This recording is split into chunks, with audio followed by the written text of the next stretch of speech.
Hi everyone, my name's Vivian Victor and I took a field trip to the Florida Aquarium.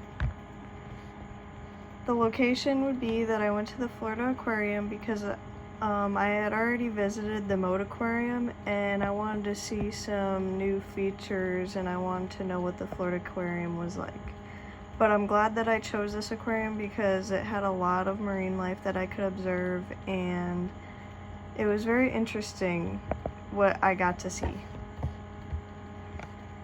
One significant concept that I learned while observing all the creatures were that marine animals may not be in their natural habitat, but they're being protected and taken care of, and they're safe in this habitat where they won't have all the pollution in the water, all the plastic and stuff like that.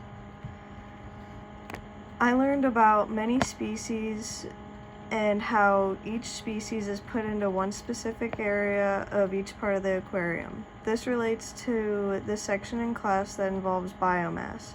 We learned that biomass is the total mass of an organism or a group of organisms in a particular community or in the ocean as a whole. Certain fish species are put into tanks that others cannot be in. For this reason, some tanks have a greater biomass than others. For example, jellyfish are put with jellyfish, and most of the fish that are the same species are put with each other.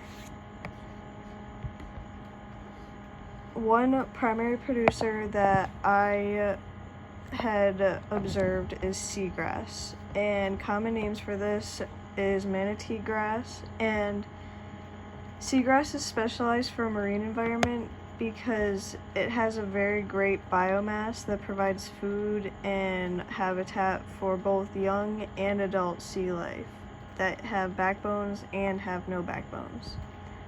The flexible blades on seagrass are held up by the natural buoyancy of the water, and seagrass reflects the general health of the ecosystems because certain seagrasses are sensitive to changes in the quality of water and the temperatures.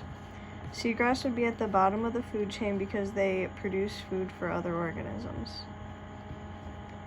One type of organism that really interested me was monofish. They are also called silver moony.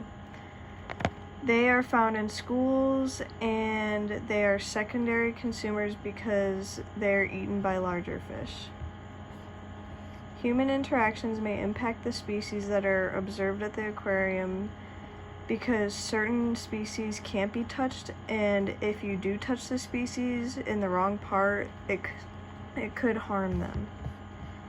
And one key factor that I learned from visiting the aquarium is that all marine life is vital to the marine ecosystems, whether the organisms are in an aquarium or not, and they should be protected and taken care of. Thank you for watching.